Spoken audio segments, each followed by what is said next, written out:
Hey y'all, welcome back to my YouTube channel. If this is your first time here, my name is Carrie and I make faith, family, and kids videos.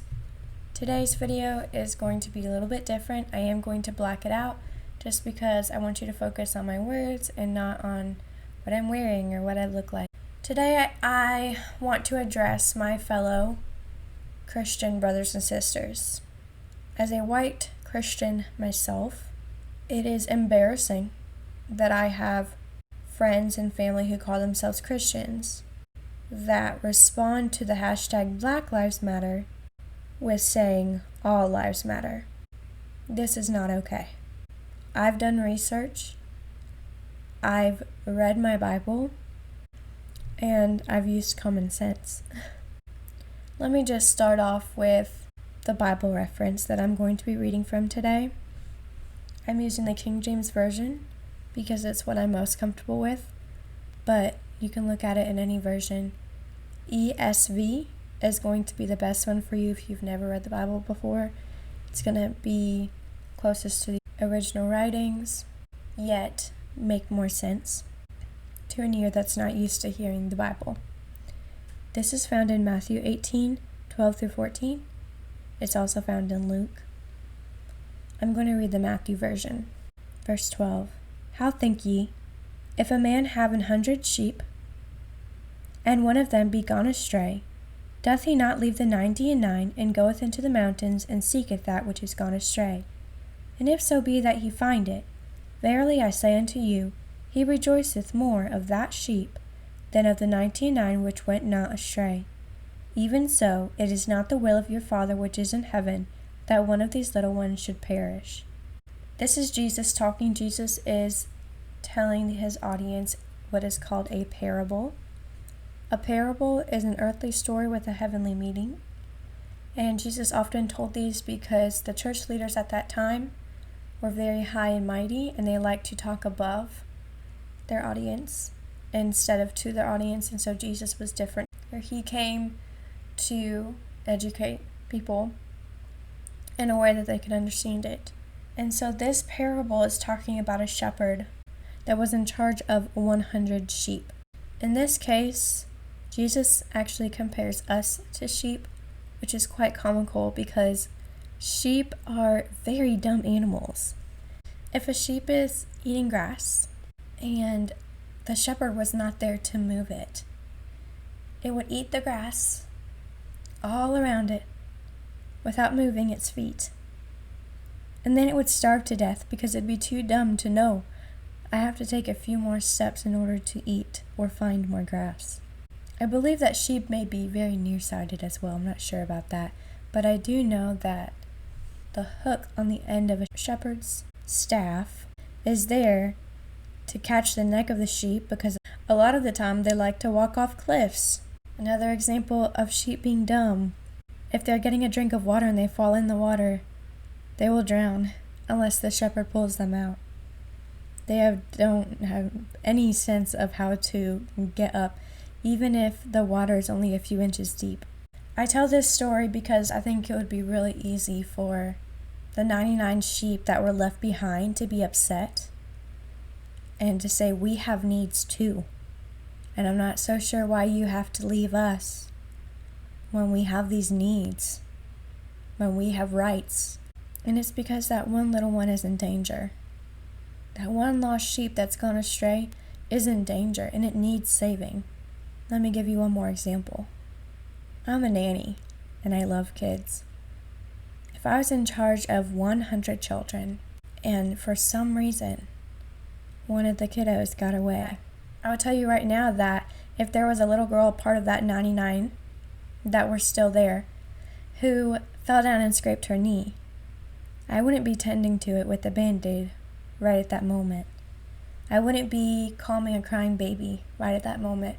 I wouldn't be breaking up a fight between two kids. My focus would be 100% on finding that missing child. So to put this in perspective for you, the Black community has been in the shadows for decades. In fact, it's almost as if they have no voice. They've been pushed aside, pushed off the cliff. They're in danger. They continue to be in danger and live in fear every day of their lives. And you have the audacity to look at these people who are hurting, who are in trouble, who need your help, your support, and your listening ears. You have the audacity to tell them, all lives matter? Yes, of course all lives matter. But right now, in this time, we have got to lay your own selfish pride down and understand that these people are crying out. They are tired of being treated like trash, tired of being killed for being a certain color. It's not right, friends. I believe in life before and after birth. I believe that all life matters. But I am not going to disrespect the Black community by responding with that when they are trying to voice that Black lives matter. You know why? Because the Black community has not been included in your hashtag all lives matter. I mean, sure, you may say it, but you don't believe it, or you're not acting like you believe it. That's why it's inappropriate. Black lives need to be highlighted right now because they've never even been included in the general statement of all lives matter. That's what this is about. This is not about you. This is not about the police. This is not about all lives matter. This is about listening and learning. Because up until now, the Black community has found it very hard to have any kind of voice. And now they have the spotlight, and you have the audacity to try to take that away from them again. Their voice needs to be heard. Because God cares about that one little sheep. God cares about each and every person, and He loves each and every person the exact same amount. Newsflash, Jesus wasn't white. He was olive-skinned. He was a Middle Easterner. In case you didn't know. So it's about time, Christians, that we stop being so self-focused and we sit up and we listen. I have learned so much this week. That's why I've kind of waited to post this until a week from Blackout Tuesday. Blackout Tuesday for me was such an amazing opportunity to learn. And throughout this whole week, I have just spent time reading and watching and educating myself. The people who are out there still just saying all lives matter and yet claiming Christ. You're not doing the research. You're not doing the educating of yourself. You are not going out looking for truth. When I was growing up, racism was never really talked about. I went to a private Christian school where very few Black people attended. Now, I'll be honest with you, I actually tended to hang out more with them than anyone else. For some reason, I was attracted to the culture and the family-like atmosphere that they seemed to have.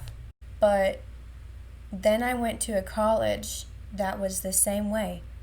It was just a private Christian college.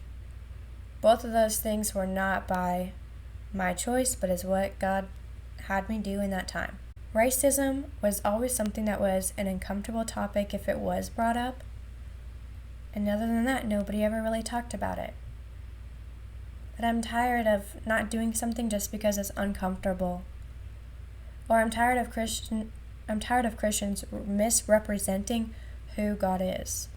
If you still are struggling with why hashtag all lives matter is inappropriate at this time, please message me. Please comment. Please find me on Instagram and DM me because I want to educate you, and I know that my Black brothers and sisters want to educate you too. This is not just some trendy thing. This is something that should have happened a long time ago. And now that it finally is, now that the Black community is finally seeming to have some kind of voice, you're going to try to squelch that with your own agendas and what you believe. This is not about you. Again, all lives matter cannot apply here. All lives aren't in danger. Black lives are. That's why right now, Black Lives Matter needs to be trending. That's why it needs to be talked about, even if it is uncomfortable. because your hashtag All Lives Matter is throwing in their face that the black deaths that we have seen in the hands of white people do not matter, which is very contradictory to your own statement. I'm going to be putting in the description box below a list of books that you can check out, a list of accounts on Instagram, on YouTube, that you can watch, that you can follow. I'm going to put up all sorts of educational things, and then I'm going to put up something about donating. In order for any kind of event to be held, money is necessary, and I'd really love to support giving the Black community a platform and a voice with which to speak. I truly think this is the turning point. I have seen so many people that are just fed up with it, and deep down, I always knew racism was wrong, and I did speak out about it a few times, but it was very feeble, and it was never something that people like to respond to, so I just kind of left it in its uncomfortable state. But I'm tired of being uncomfortable. It's not fair. It's not fair to the Black people who live uncomfortable every day. Thank you so much for listening today. I know this is definitely different from what I normally do. However, I felt a strong pull to just educate my fellow Christian believers. I hope this video encourages you to do research and to continue to educate yourself. Please hit that subscribe button if you haven't yet. And next week, I'll be back on my regularly scheduled videos talking about working with children. But just know that behind the scenes, I'm still fighting, I'm still listening, I'm still educating. And if you have a Black business, if you are a Black creator, a Black YouTuber, Black Instagram, any of those things, please comment below. And that way I can follow you, subscribe you, support you. I've been doing a bunch of that this week, trying to find Black YouTubers and Black Instagram and Black shops. I recently deleted my Facebook account because there was just so much strife, and it never goes anywhere. On Facebook, it just is so stale and stagnant, and it just basically is a place where you can stir the pot, but for nothing to actually come out of that stirring, nothing productive. So I've deactivated my Facebook, but if you have any other platform, I have Twitter, I'll follow you on Twitter, anything like that, please comment below and share this video. Love you guys. See you next video.